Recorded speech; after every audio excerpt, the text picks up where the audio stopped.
Normal delivery চাইলে কি করবেন? মাতৃত্বের স্বাদ কোন নারী না নিতে চায়? সবারই চাওয়া সন্তান যেন সুস্থভাবে পৃথিবীতে আসতে পারে।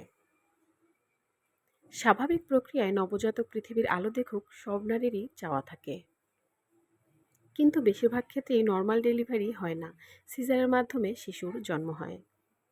চলুন এই ভিডিওর মাধ্যমে জেনে নেই নরমাল ডেলিভারির জন্য কি কি করণীয়। ১. প্রেগন্যান্সি হতে হবে পূর্ব পরিকল্পিত। এক্ষেত্রে জটিলতা কম হয়, সবকিছু নিয়ন্ত্রণে থাকে। গর্ভধারণের ৩ মাস আগে থেকেই গাইনোকোলজিস্টের শরণাপন্ন হতে হয়। এ সময় তার শারীরিক অবস্থা জানা যায়। গর্ভধারণের জন্য কোনো শারীরিক জটিলতা আছে কিনা সেগুলো নির্ণয় করা হয় এবং চিকিৎসা দেয়া হয়।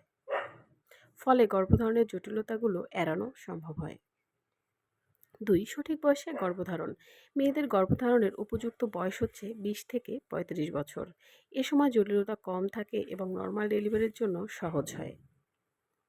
৩. উপযুক্ত বিএমআই। উচ্চতা এবং ওজন নরমাল ডেলিভারি ক্ষেত্রে গুরুত্বপূর্ণ ভূমিকা রাখে। সঠিক বিএমআই থাকলে নরমাল ডেলিভারি সহজ হয়। ৪. নিয়মিত অ্যান্টিনেটাল চেকআপ। নিয়মিত অ্যান্টিনেটাল চেকআপে রোগীর ওজন, প্রেশার, হিমোগ্লোবিন, ব্লাড সুগার, বাচ্চার মুভমেন্ট, বাচ্চার ওজন বৃদ্ধি সবকিছু দেখা যায়।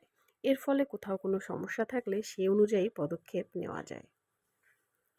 ৫. শরীরচর্চা। নিয়মিত শারীরিক ব্যায়াম, ইয়োগা, ব্রিদিং এক্সারসাইজের মাধ্যমে নিজেকে ফিট রাখা জরুরি।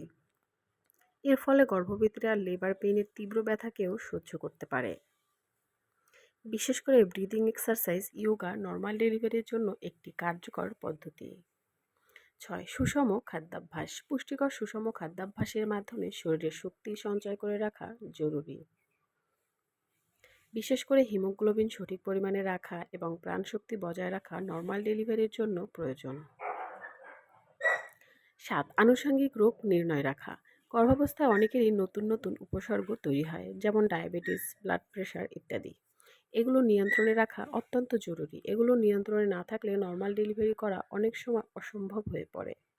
৮. গর্ভকালীন জটিলতা থেকে মুক্ত থাকা। গর্ভাবস্থায় অনেক ধরনের জটিলতা তৈরি হতে পারে, যেমন গর্ভফুল নিচে থাকা, বাচ্চার ওজন কম হওয়া, হঠাৎ পানি ভেঙে যাওয়া। এসব সমস্যা থাকলে নরমাল ডেলিভারি করা যায় না। ৯. মনোবল ঠিক রাখা। নরমাল ডেলিভারির জন্য মানসিক শক্তি থাকা একান্ত জরুরি। বিশেষ করে ডেলিভারির ব্যথা সহ্য করার মতো ক্ষমতা থাকতে হবে। ১০. ব্যথামুক্ত নরমাল ডেলিভারি।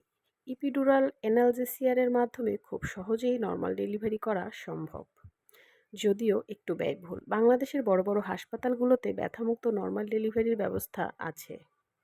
ধন্যবাদ। আপনার প্রেগন্যান্সি জার্নি ভালো কাটুক।